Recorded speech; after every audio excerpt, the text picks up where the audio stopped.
bueno, quiero dejarlos con Patricio, quien nos va a comentar sobre esto. Algún par de indicaciones antes de comenzar. Les pediría mantener sus micrófonos en silencio, que lo pueden encontrar en la parte inferior izquierda. Y al final de la charla vamos a abrir el chat. Bueno, siempre va a estar disponible el chat para escribir sus preguntas. Y vamos a tratar de responder por ese medio, en principio, las preguntas que ustedes puedan tener para el profesor. Y bueno, eso, no quiero quitarle más tiempo a la charla. Patricio, por favor, te escuchamos. Muchas gracias. Gracias, gracias. Buenas tardes a todas y todos. Es un gusto poder estar conversando de este tema, que es un tema que por lo menos, como decía Claudio, a mí por lo menos resulta muy apasionante.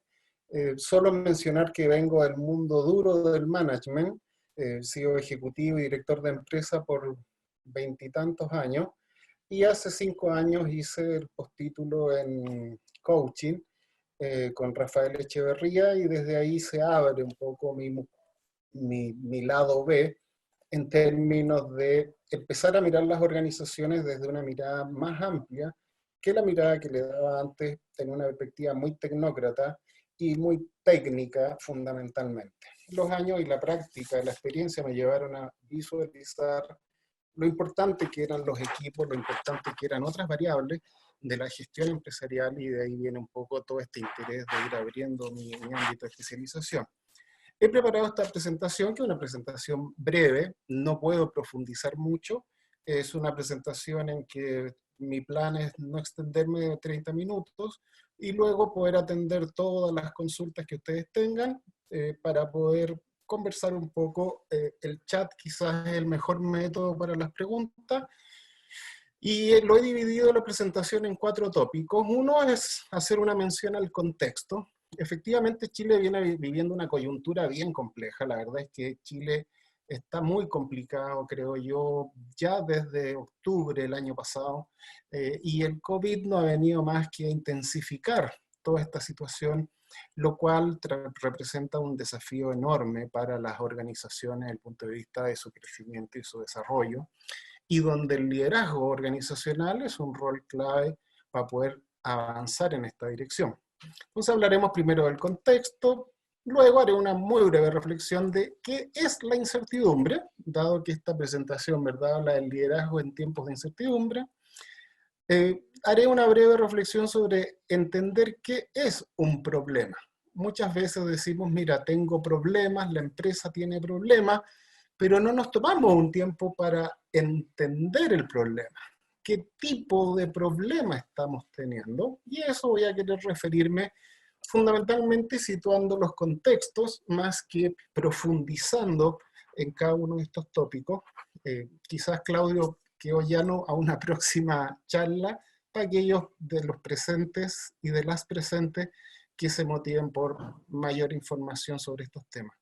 Y en cuarto lugar iré con el liderazgo, las emociones y la organización. Esos serían los 4 tópicos. Partamos con el contexto. Básicamente el contexto, quise poner esa frase, ¿verdad?, un poco larga, discúlpenme, pero básicamente vivimos un mundo nuevo, ¿verdad?, que está dominado por lo imprevisible y está dominado por lo desconocido. Y desde ahí, todos los procesos que van emergiendo en este futuro que vivimos, somos nosotros los seres humanos parte del problema y también somos parte de la solución. Es una paradoja, pero es así. Somos parte del problema y debemos hacernos parte de la solución en este futuro emergente que vivimos.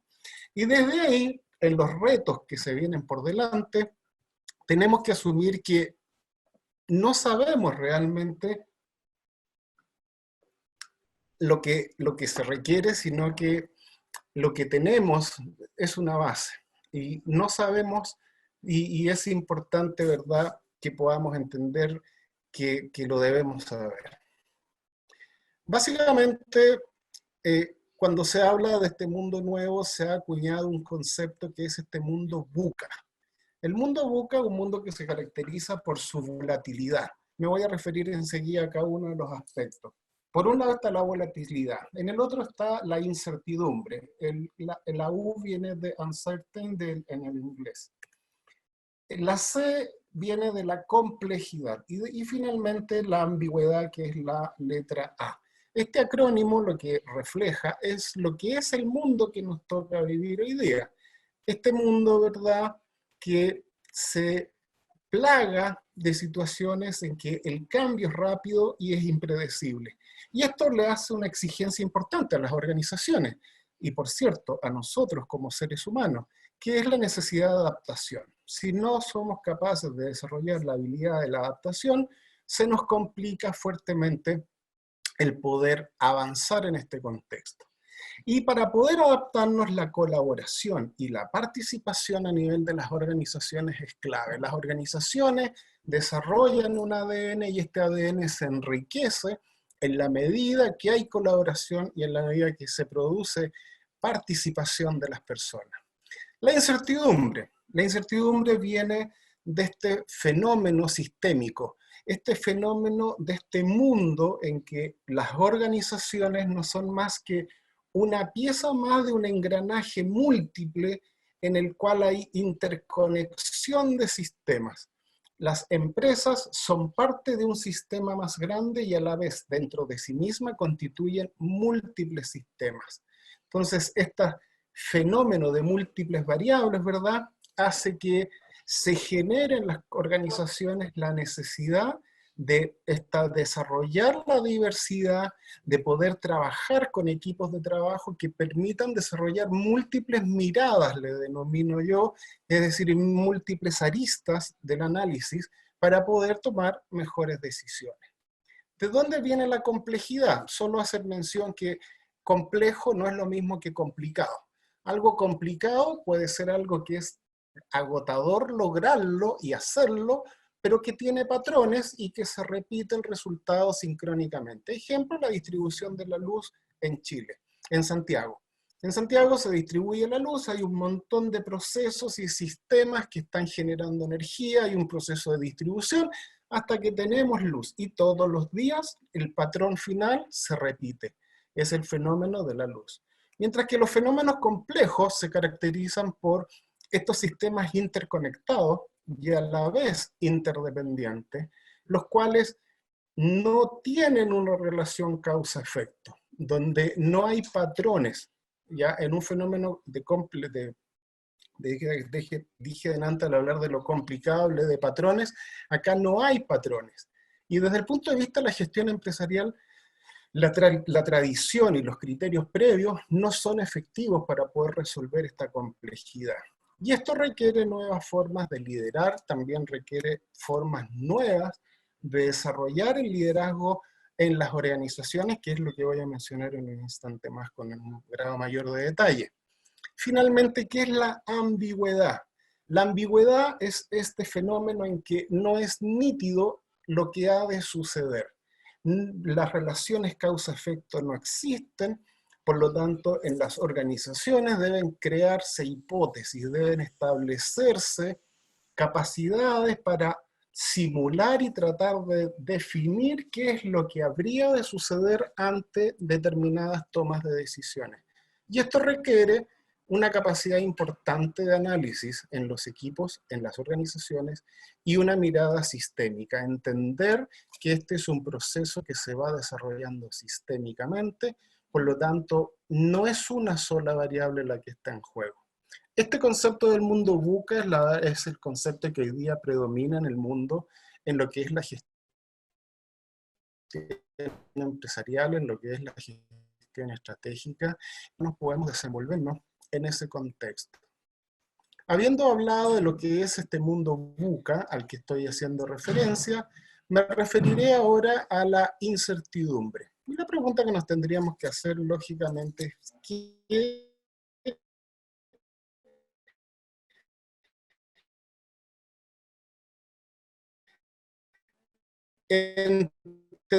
entendemos por falta de certeza en torno a aquello?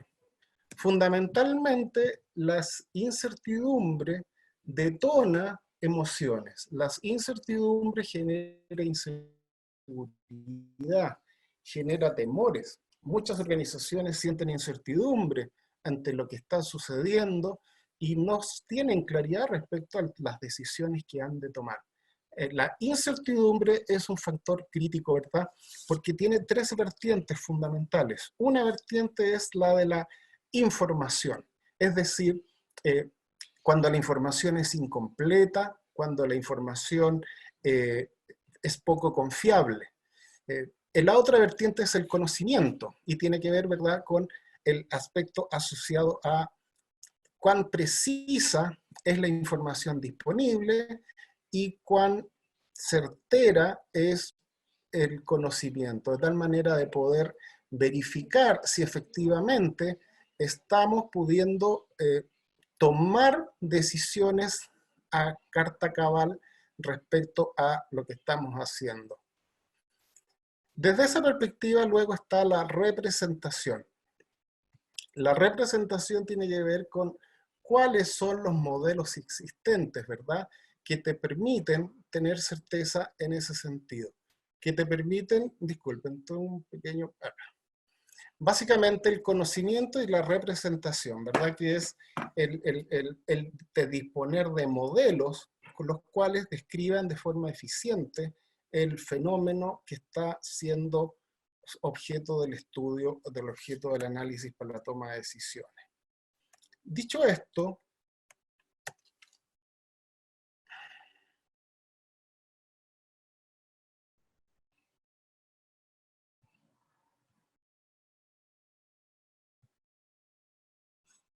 Patricio, no ¿sí? te escuchamos. ¿No? Patricio, ¿Sí? no te ¿Ahí? escuchamos. Sí, te ¿Ahora, escuchamos ahora. ahora sí? Te escuchamos, sí. Perdí la imagen, Claudio. Te saqué el video un minuto porque había problemas de conexión, pero te Ah, escuchamos perfecto. bien. Y vemos tu Ya, presentación.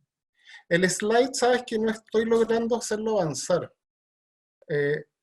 Voy a salir un instante y voy a compartir nuevamente.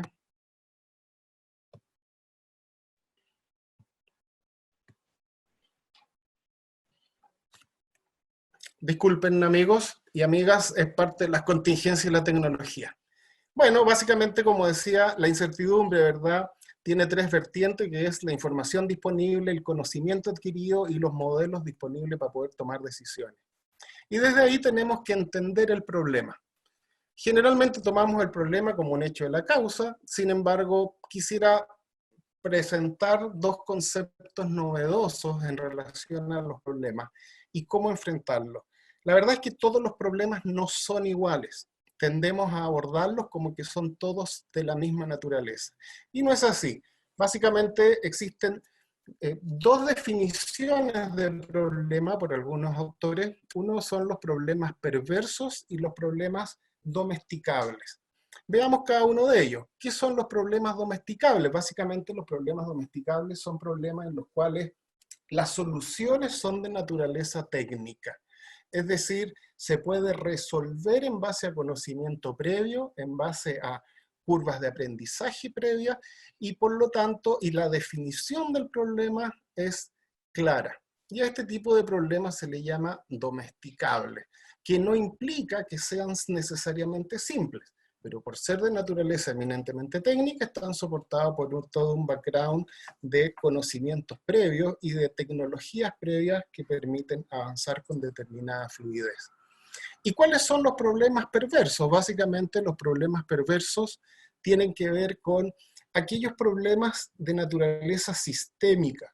Los problemas perversos son problemas en que no es bien nítido si lo que estoy analizando es el problema en sí o es la causa de otro problema. ¿Okay? Los problemas perversos no tienen soluciones en blanco y negro, sino que tienen las mejores opciones de solución. Básicamente, el problema perverso tiene relación con problemas de los cuales no existe experiencia previa para su resolución. Por lo tanto, se debe modelar y se deben buscar alternativas, las cuales no tienen soluciones en verdadero o falso, sino que pueden ser buenas o malas y van a depender del contexto y de los involucrados en la evaluación de estos procesos. Ejemplos de problemas perversos, puede ser el cambio climático, puede ser este problema que estamos viviendo hoy día de esta crisis del COVID-19, donde el otro día conversaba con un amigo y me decía, mira, ojalá esto pase pronto en Chile. Yo le decía, efectivamente, ojalá pase pronto en Chile, pero eso no significa que el tema esté resuelto, porque este es un problema global, es un problema del mundo, y es algo que está faltando hoy en día, es el enfoque global de cómo se resuelve esto como planeta, porque no nos va a ser fácil gestionar la solución en Chile una vez que se abren las fronteras y nos pueden estar llegando las contaminaciones. Por lo tanto, problemas perversos son estos problemas que se pueden abordar de múltiples formas y que no tienen un solo descriptor para poder resolverlo. Por otro lado, tendríamos que reflexionar, ¿verdad? Por lo tanto, ¿qué es un problema? Un problema es la brecha que existe entre la aspiración de alguien y una realidad esperada. Hay una realidad contextual y hay una aspiración deseada. Por otro lado, tendríamos que ver cuál es el problema, ¿verdad? Y distinguir si lo que estamos intentando resolver es un tema de causa o efecto. ¿Estamos resolviendo el problema en sí mismo o lo que hemos identificado como un problema es más bien una consecuencia de algo que está sucediendo en otro sistema con el que te estás interactuando? Como este fenómeno que estoy hablando de Chile, ¿verdad? Podemos resolver el COVID-19, pero no termina con nosotros, solamente terminamos con una etapa del problema. Y desde esta perspectiva, tenemos que entender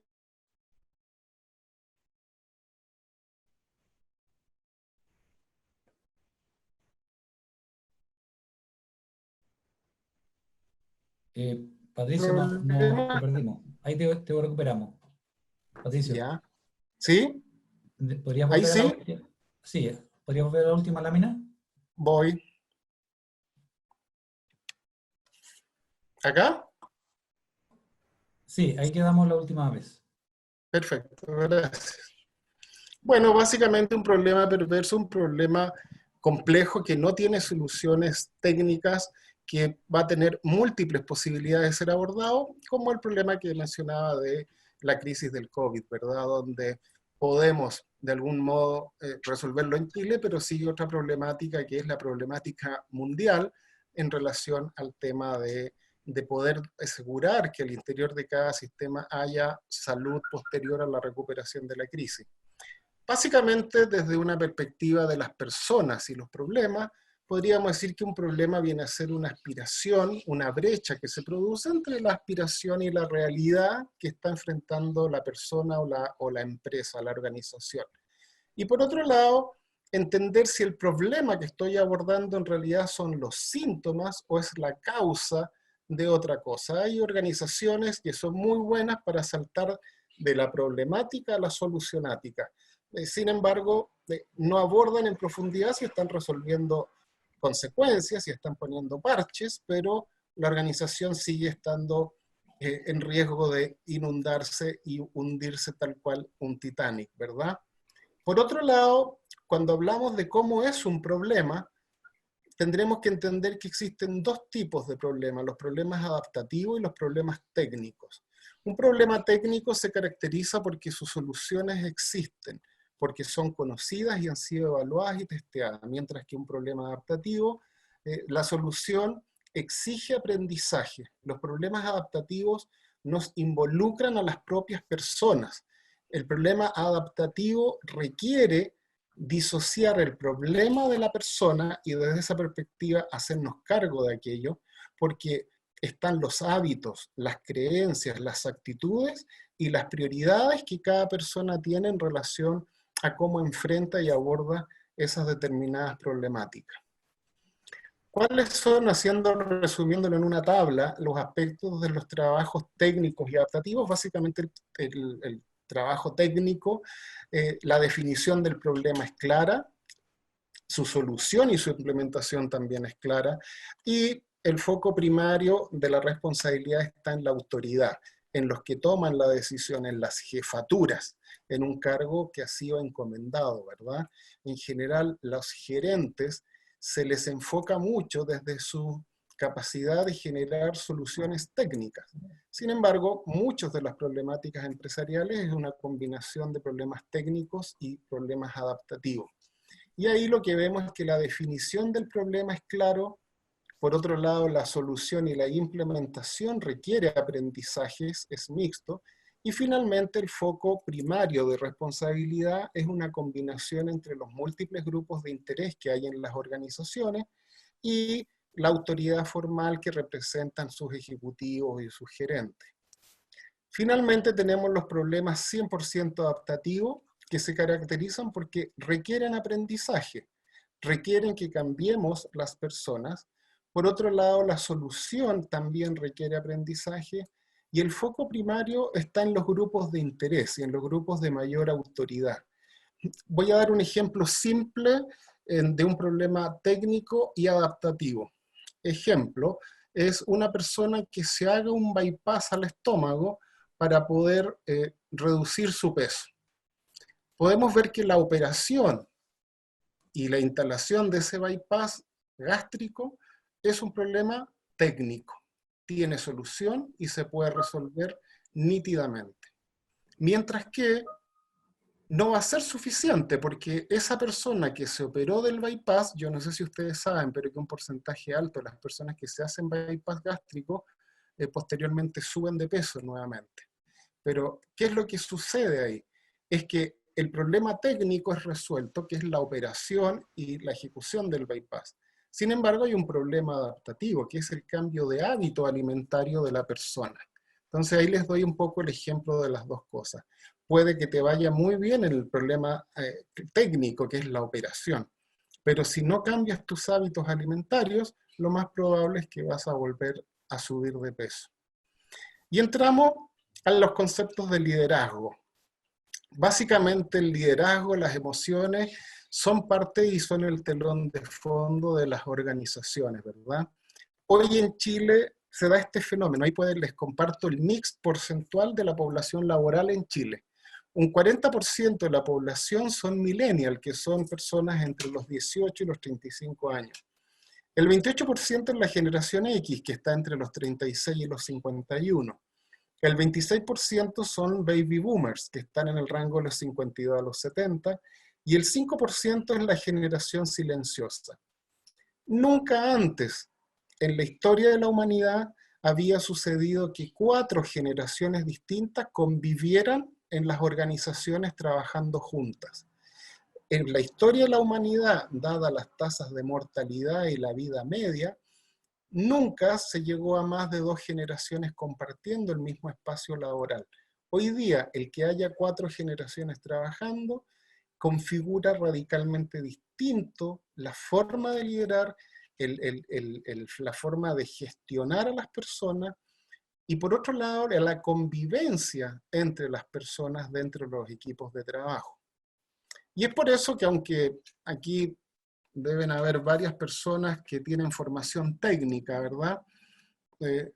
Una de las cosas que yo critico y cuestiono de la formación que nos dan en el ámbito técnico es que nos hacen creer que el ser humano, la mujer o el hombre somos máquinas, ¿verdad? Somos seres eminentemente racionales, somos seres que estamos dotados para tomar decisiones.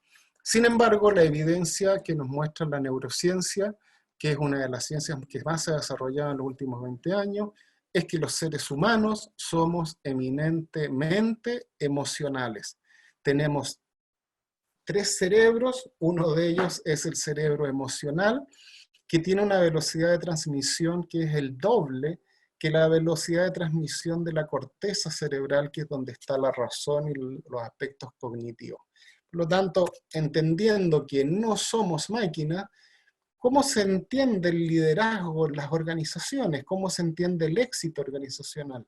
Como un mix entre que comienza desde la gestión emocional, que se refleja en los estilos de liderazgo, para lograr alcanzar un clima organizacional y desde ese clima construir un desempeño efectivo que sea potente para el logro de las metas que se han establecido. Por eso es que la inteligencia emocional es un factor crítico en el desarrollo del liderazgo en tiempos como los que estamos viviendo, en tiempos en que hay mucha incertidumbre, porque nuestra gestión emocional es la que nos va a permitir tomar mejores decisiones, es la que nos va a permitir conducir de mejor forma a los equipos de trabajo. ¿Y de qué se trata la inteligencia emocional? Básicamente la inteligencia emocional es un circuito que considera 4 pasos.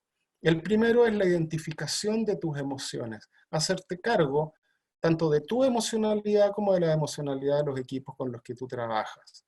El segundo paso es utilizar las emociones, que te va a permitir administrar mejor desde la identificación de las emociones identificadas en los demás y en ti. Poder comprender las emociones que se están dando y, en el cuarto lugar, manejarlas de una manera efectiva. He incorporado esta tabla que nos permite ver ejemplos. Básicamente el primer paso, identificar las emociones, básicamente se logra mediante escuchar, hacer preguntas, parafrasear, poder asegurarte que estás sintiendo y verificando lo que le está pasando a tu equipo y lo que te está pasando a ti también. El rol fundamental de un líder comienza desde el liderazgo personal. Creemos de repente que el liderazgo es desde afuera para adentro, y no, el liderazgo se gestiona de adentro hacia afuera.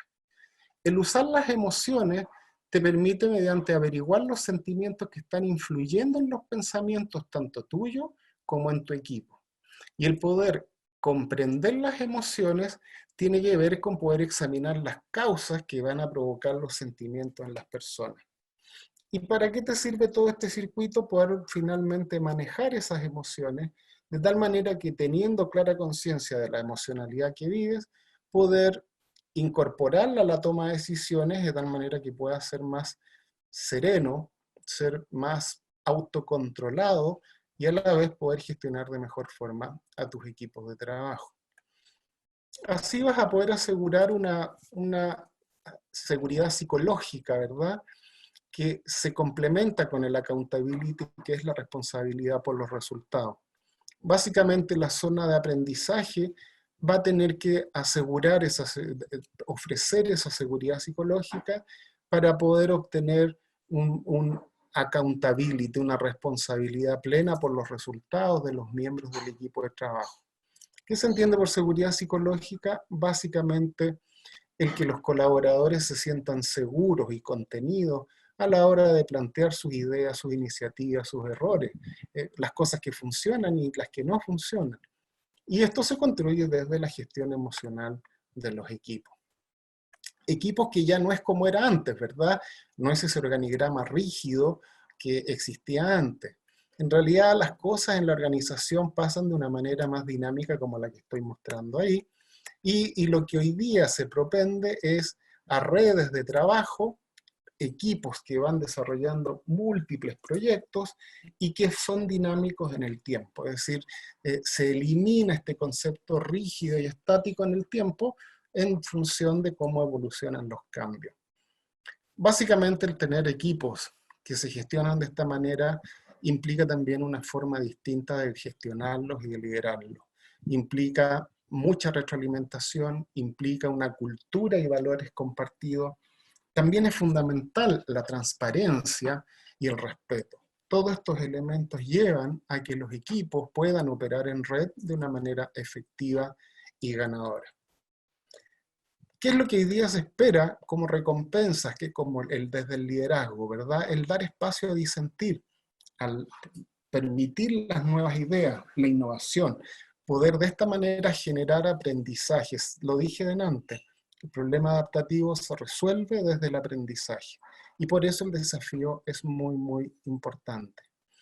En resumen, si una organización necesita saber y hacer en constante cambio, ¿verdad? Básicamente la organización deberá ser competente para poder estar cambiando permanentemente. Puse esta tabla y solo me referiré a un punto crítico, que es el dirigir por orquestación.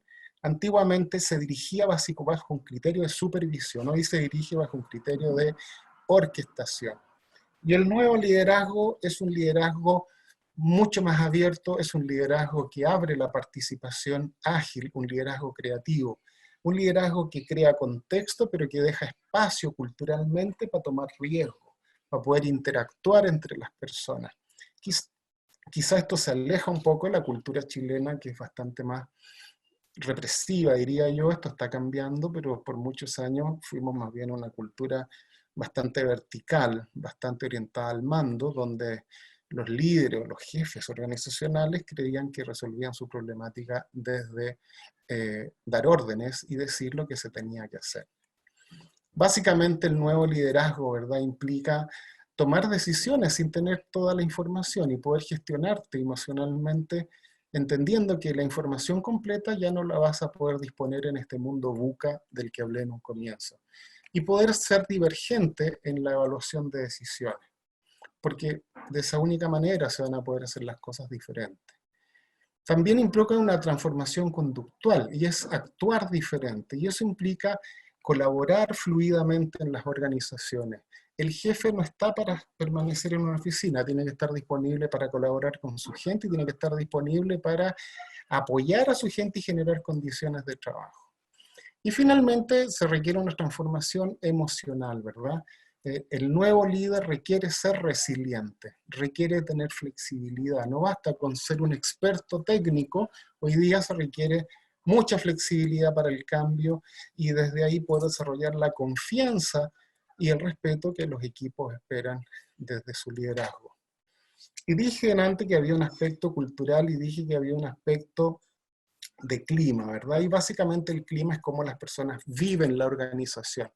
Y el desempeño, como vemos en esa recta, va creciendo desde una base que es el exceso de burocracia hasta poder construir confianza, poder construir una organización donde la confianza es un espacio clave para el crecimiento.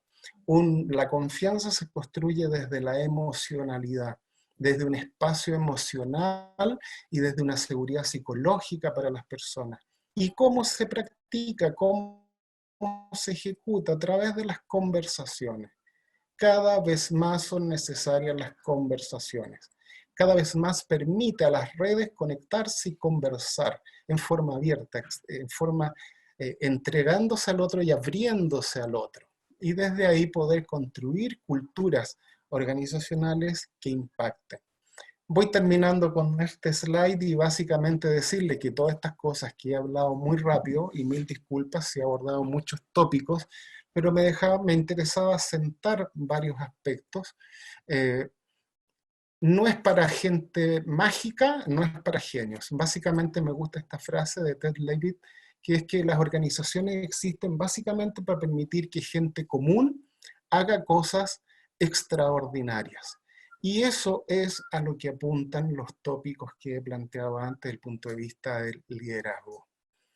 Y este es un último mensaje, no vivimos al nivel de nuestros talentos, sino al de nuestras creencias. Y ese es el gran rol de los líderes organizacionales, el abrir el espacio para cuestionar las creencias organizacionales, para cuestionar todo aquello que puede ser positivo, cambiar, de cara a poder abrir oportunidades a todo el intelecto y el talento que vive en la organización.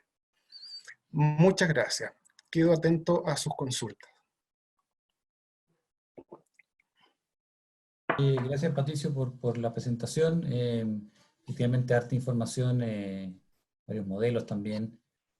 Vamos a dar paso a las preguntas, pero también quería comentarte o pedirte un poco de tu experiencia también, como en tu época no académica, ¿no?, sino de que más desde el punto de vista de tu experiencia empresarial.